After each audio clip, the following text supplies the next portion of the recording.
Space, the final frontier. So vast, so wondrous, so beautiful, so freaking cool.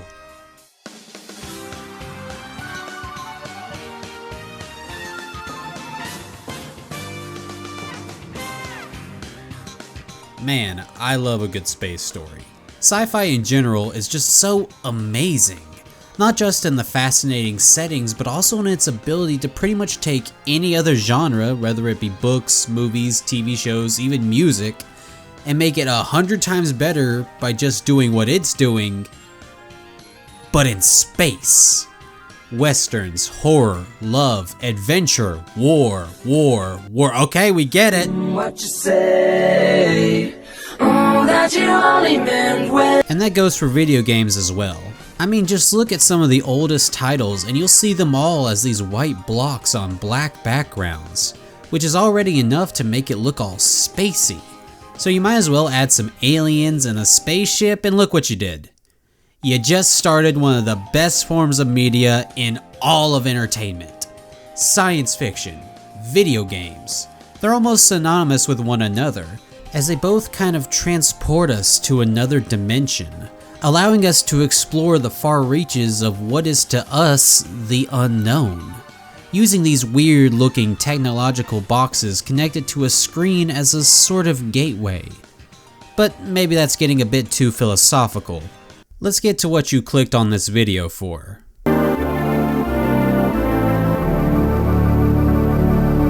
Oh yeah, we're doing this. Metroid. A series of games that are some of my favorites.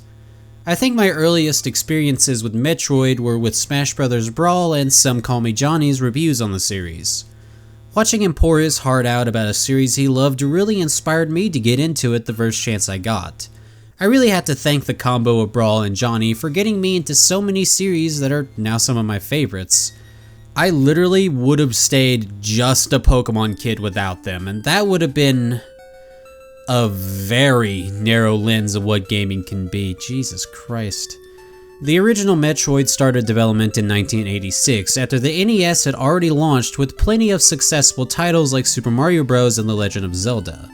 Nintendo, inspired by Mario's platforming and Zelda's non-linear open world, got started working on a new action title with Metroid, a portmanteau of Metro, meaning rapid transit, and Android, essentially meaning robot or cyborg. This came from the idea that the players would be playing as a robot kind of character in a fast-paced underground environment. Metroid was developed by two teams, Nintendo R&D 1 and Intelligent Systems. Early on it was decided that the game would take inspiration from Ridley Scott's Alien, with the suits used for the film being a huge influence in how the game was designed. And if you ever decided to directly compare the two franchises, you'd see that the devs may have took more than just a little bit of inspiration. Hell, you could probably argue that it's damn near plagiarism with how blatant it is sometimes. Like, seriously, you just changed the name, dude, come on. Either way though, Metroid was released on the Famicom in 1986 in Japan and on the NES everywhere else a year later. Critics gave it a 5-star review almost across the board for its inventive gameplay that was pretty much brand new at the time. And on top of that was its cool space setting and monster designs, its wonderful music and visuals.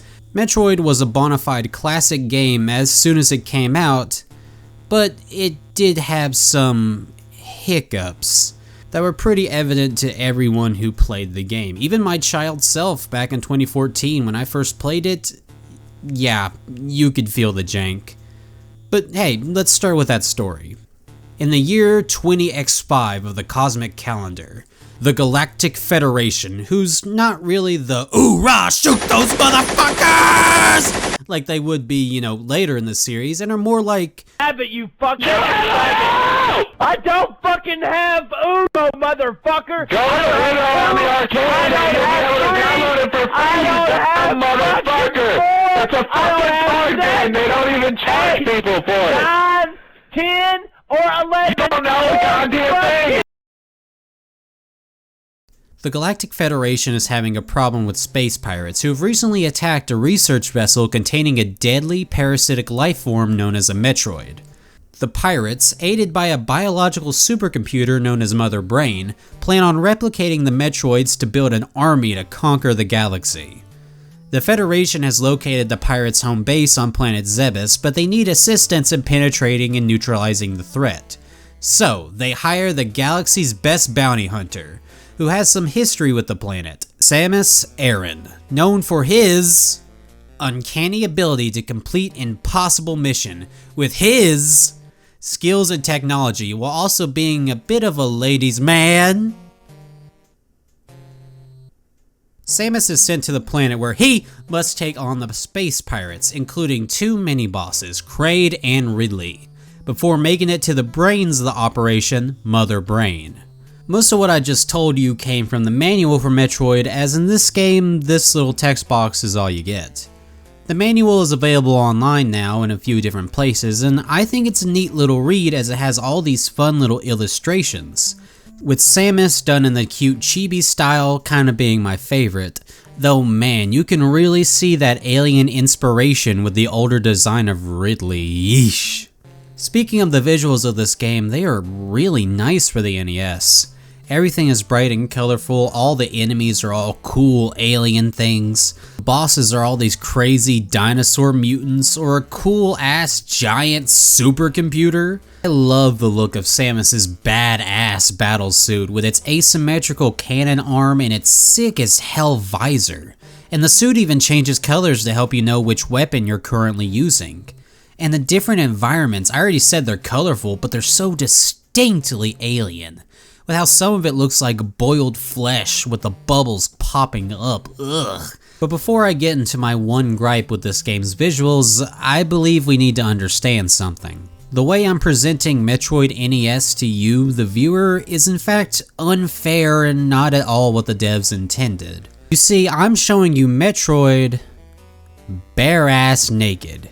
Just the sprites, no filter, and it's bright and sharp in HD 60. But when the devs were making this game, they were making it with the blurry ass CRT in mind, which would have blurred the pixels into a more smoother image. It's why most re-releases and emulators come with CRT filters and the like, though most people don't tend to use them, myself included. You know, thinking about it right now, maybe Super Metroid would have been the better game to discuss this topic with, since the 16-bit era is more notorious with how its sprites tend to suffer without the certain screen it was intended to be seen through. But again, I just thought it was fair to discuss this aspect of the visuals before critiquing them, and to also let you, the viewer, understand something that's not really all that well known. There is a reason games don't look as good as they did when you were a kid, and it's not nostalgia, it's the screen.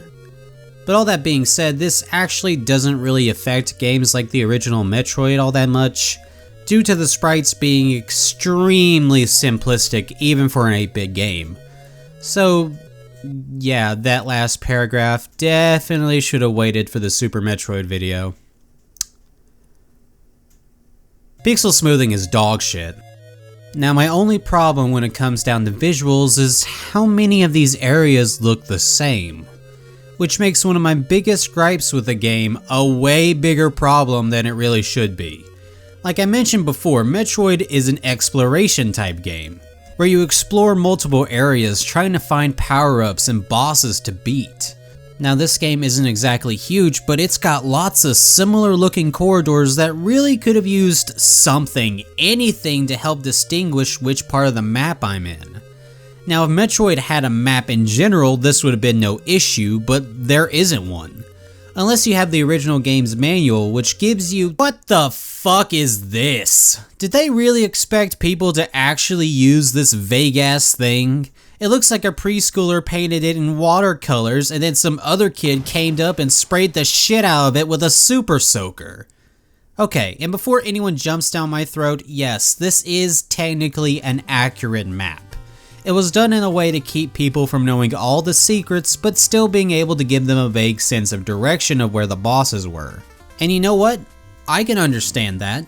I can respect not wanting to spoil things, but this shit is awful, and playing Metroid without a map, well, it's not impossible, but it's not really fun, as you will swear to God you just saw this exact room 3 minutes ago, and it's because you did, but it was on the other side of the planet. Today we have maps with all the power-ups marked and boss locations added, and if you wanted to play Metroid, I recommend just using one of these, or maybe one of those ROM hacks that include a map, because without it, this game is very rough. Like seriously, how the fuck was I supposed to know about all these secret breakable blocks, and that this pit of lava was fake? Like, you really could have given me a hint or some sort of indication that things aren't what they seem, but you didn't. How did anyone figure this shit out without Google? Now, the music is pretty stellar. We got tons of unique and interesting themes straight out of a sci-fi film, and they all really sell that sense of adventure. A lone hero versus a very hostile planet. Hirokazu Tanaka, the game's composer, said he wanted the music to make the player feel like they were encountering a living organism. I bet that made more sense in Japanese. But basically, he wanted the world to feel all alien and alive, so he made the music and the sound effects sort of blur into one another. He was trying to keep the sounds from being too melodic like you would find in other games at the time. Funnily enough though, a lot of the sounds would go on to become pretty famous little jingles for the series, which is ironic now knowing that the composer wanted the opposite of hummable music. Too bad for him, because this soundtrack is extremely hummable.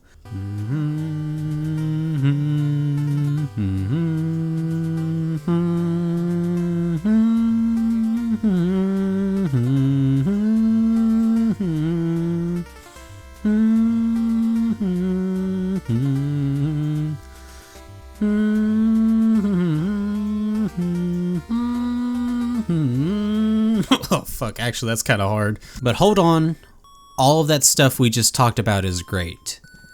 But it's not what put Metroid on the map. That would be its gameplay. Metroid is a 2D platformer where you play as a gun-toting badass, something that wasn't uncommon at the time, but Metroid included something that made it extremely unique, and that was the ability to go left. Metroid had an open-ended level structure. Instead of the game being segmented into individual stages, the levels were all glued together to make a world that Samus could pretty much explore in about any way the player chose. Very similar to The Legend of Zelda. There was no set path, the player could go left, right, down, it was up to you. But you still had to find the right power-ups to get to certain areas or survive certain areas. But for the most part, it was your choice. Now this does have its problems. Like I said before, trying to find your way around is low-key impossible with how a lot of this game is either vague or just reuses rooms that you saw 20 minutes ago and now you have no godly idea where I am. But there's something else. You see, there's a lot of power-ups hidden across the world and they're fun to find and use as most of them are pretty badass. Like an infinite jump, defensive suit upgrades, an ice cannon that freezes enemies to use as platforms, and of course a literal fuck you somersault. That's awesome! But again, it has its problems. Like the long beam. The long beam. At the start of the game, Samus can barely shoot a foot away from him, which sucks, cause now all the deadly enemies are impossible to kill unless you're up in their faces. I don't know why we need an upgrade to have Samus's cannon actually work like a cannon instead of a pea shooter. But that's not the only problem with beam upgrades. After the long beam, you get the choice of the ice beam, which can freeze enemies in place, allowing Samus to use them as platforms, or in some cases a shield, and the wave beam, which can shoot through objects, which is really cool, but please God don't get the wave beam. The ice beam is literally required to beat the game. Just save yourself the trouble and don't bother with the wave beam. There is a reason there's 2 ice beams in the game and 1 wave beam. So you can switch right back to ice when eventually you get stuck in an area where you need the ice beam. The long beam just stacks on top of your normal beam. These two should have just stacked as well. Samus's movement control is also kind of janky, but that's to be expected of an early NES platformer. I'm not gonna harp on that. But I will absolutely harp on the fact that Samus can only aim in 3 directions, left, right, and up. Which wouldn't be too bad, but your enemies come from all 6 directions, so why? There are other NES games with more aiming options, so I think Samus should have been able to aim. But should she be able to crawl? Another thing is how unfair this game is in general. Like, the enemies can absolutely do dumb shit like hit you through doors where you have no control of Samus's movements. Or maybe the fact that when you die, the game sends you back to the start of an area with a measly 30 health, even though your upgrades let you have 10 times that. Or how about the game having a password system instead of the cooler save system from the Famicom original? And oh man, I know it's traditional for Samus to be weak at the start of a Metroid game, but you will literally die from everything in this game until you get the Varia suit and the screw attack. I swear those 2 upgrades and the long beam should have been a part of her base equipment. Like, I get that NES games are supposed to be really hard because they're designed like arcade games, which are meant to kill you quickly so it can steal all your coins. But you could have at least took out all the cheap shit, that's all I'm saying. Once Samus defeats the 2 mini-bosses Kraid and Ridley, it's time to head to Torian, where the brains of the operation awaits. But before Samus is able to reach her, she sees that Mother Brain is a couple steps ahead of her with the sudden appearance of the game's namesake, the Metroids. A small, well, not small, this thing is at least the size of a golden retriever, a decently sized, squishy, jellyfish-like parasite that's actually impossible to kill unless certain circumstances are met. Those being completely frozen from inside out and then shattered by 5 missiles. Yeah, these medium-sized bastards are the reason you need to have the ice beam, because you ain't killing them without it. And don't think you can run either. Metroids are fast and have no issue double teaming their prey if they're given the chance. Torian is way too cramped of an area, so there's no way you can just run past them. You gotta juke these little demons out, then turn around and freeze their ass. But you better hit them with them 5 missiles quickly, cause these guys must have a supernova in their bellies cause they defrost way faster than any other enemy. Though if they do manage to pin you, don't worry, as some morph ball bombs should be able to get them to latch off. Metroids are such interesting creatures. What looks like a weird vampire jellyfish is actually, well, yeah, just that, but they are also a bioengineered super weapon that the whole galaxy, the Federation included, wants their hands on. And it's easy to see why, as these things are as deadly as a weapon can be. And what's worse, this isn't even their final form. But that's for next time. After fighting their way through Torian, Samus finally makes it to Mother Brain. And it's time for the worst boss battle ever.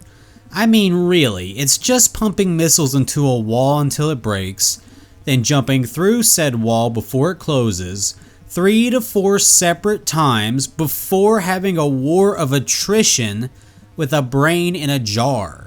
This fight is somehow infuriating and boring at the same time. It's infuriating having to deal with all these ringas as I'm trying to pump a brain full of missiles above a pit of acid, and boring cause, I mean, just look at this. Does this look fun to you?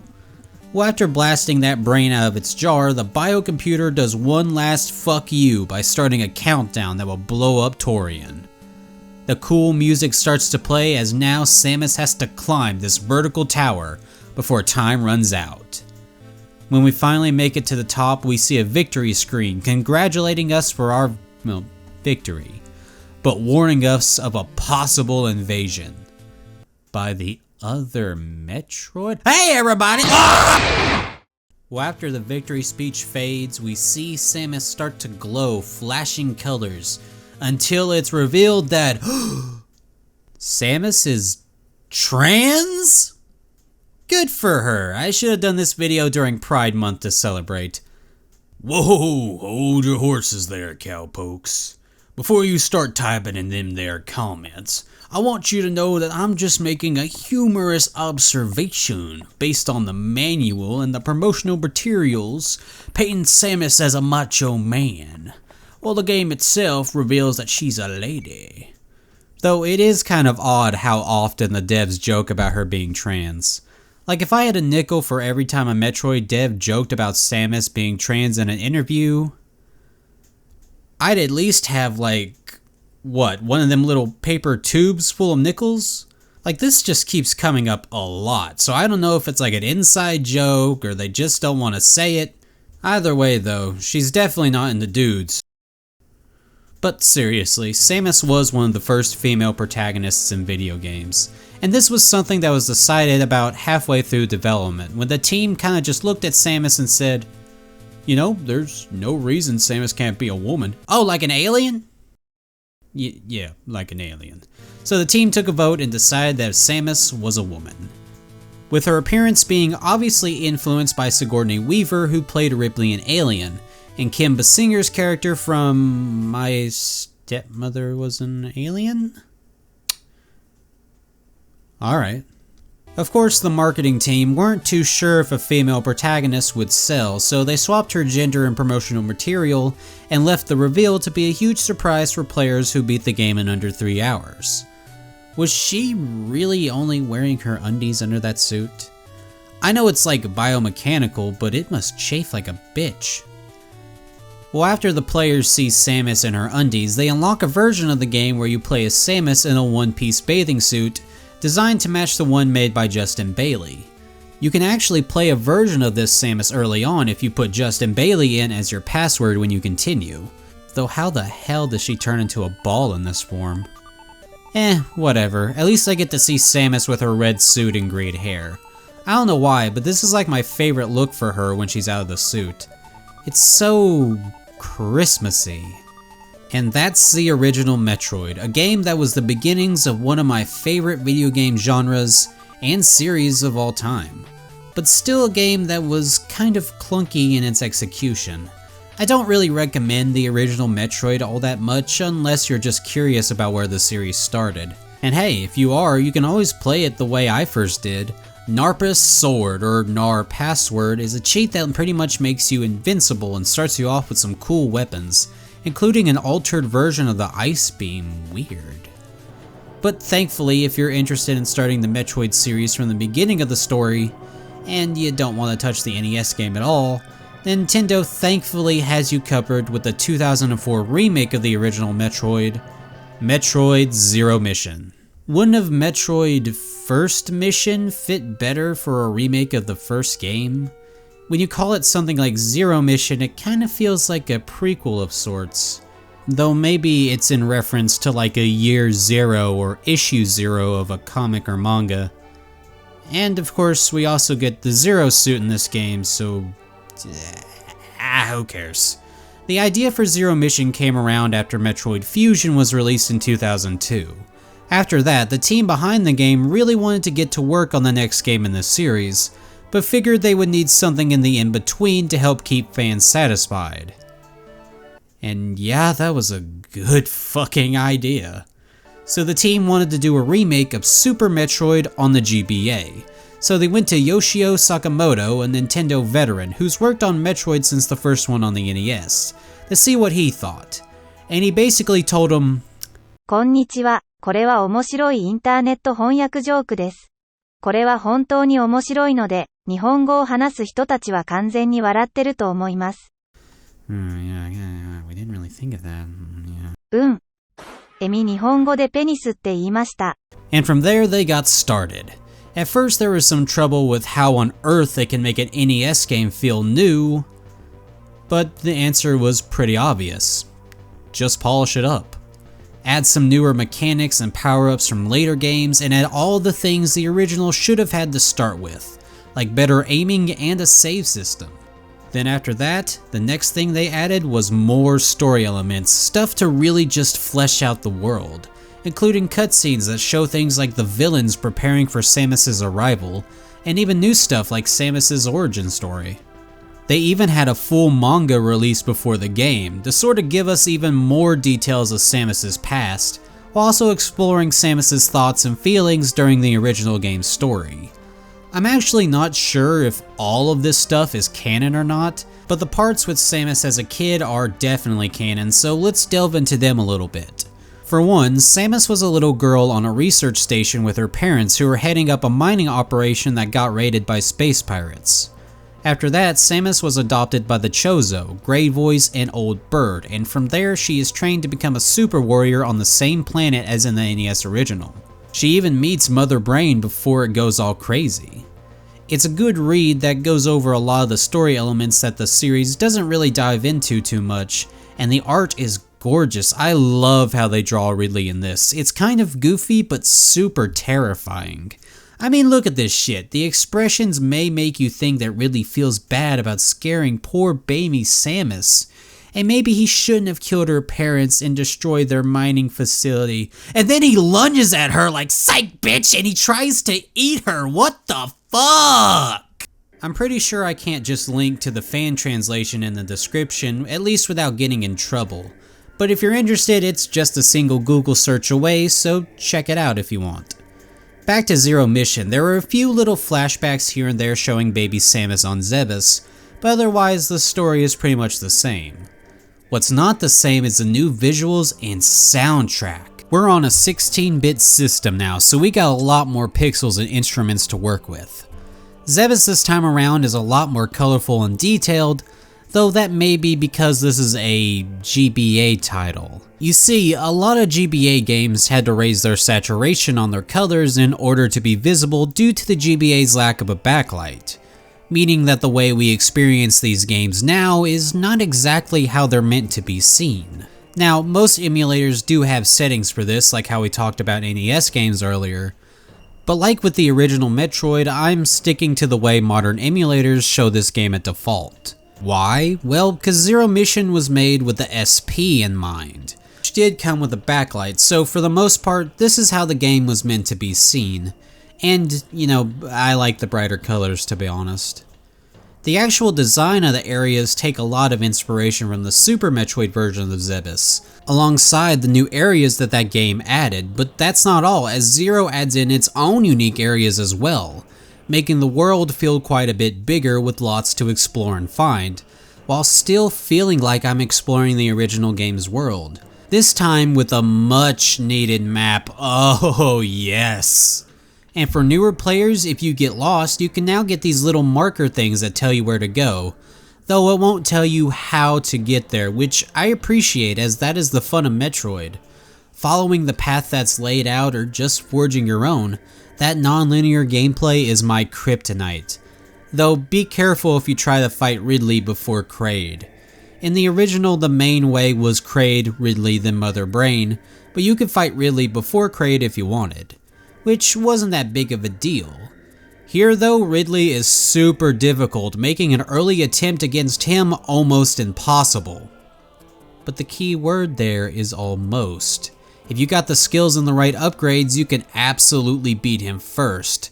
But don't overlook Kraid, as that big bastard has gotten his Jack Hanma type power-up straight out of Super Metroid. Ooh, he's big. This time around though, Ridley and Kraid aren't the only bosses, as we got a few new ones added to the roster to help fill out the in-between areas. Though I never found this flying bug guy in my playthroughs. Like, I honestly don't know where he is, and to some that may sound bad, you know, having all that missable content.